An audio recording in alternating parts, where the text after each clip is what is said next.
reporter was Fife Robertson. This unimposing piece of paper, signed in December 1961, was the start of a venture that shook the world of show business. A young, unknown Liverpool businessman signed up four rather scruffy, unknown lads with no experience of management and with the handicap of being provincial. They crashed into Tin Pan Alley. In 1963, several hit records and a royal variety show later, Beatlemania hit Britain. Brian Epstein, the man who built the Beatles into a cult, is now as well known as they are. And next week, his book, called A Cellar Full of Noise, is published. In it, he relates his own personal history. You wrote in this book, "We knew that America would make us or break us as world stars. In fact, she made us." I noticed, going through the book, that you're always referring to the Beatles as us and we. You know, how much do you identify yourself with them?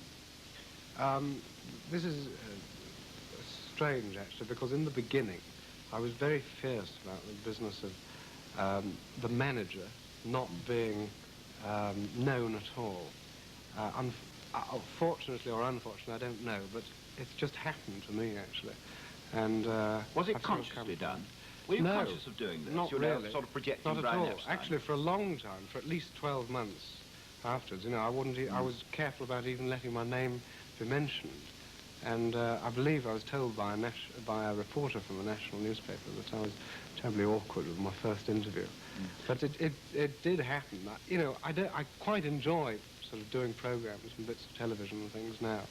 And you enjoy it, but do you ever envy the Beatles? No, no.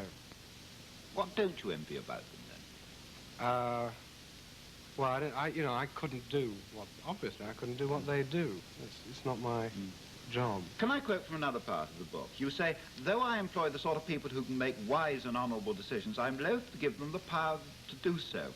Now, why do you find yourself unable to delegate this kind of power? I don't know. I've always found this in all sorts of businesses in which I've been connected, that I am not good at delegating. I've had to delegate a good deal of responsibility now because of the growth of the number of acts which we handle and so on, but I don't find this easy. How far are your artists governed by your sense of good taste? I mean by that, how much do your views influence them? I think to a certain extent. Both in their private life and in their performance? Also to a certain extent, yes.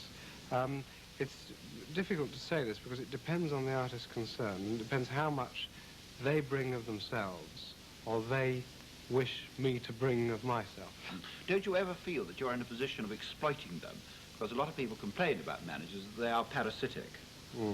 How do you always react to that? I do feel this, and I'm very careful, desperately careful, not ever to exploit them. I think this is terribly important. And I was very conscious of this kind of thing when I entered the business. Are you still conscious of it now?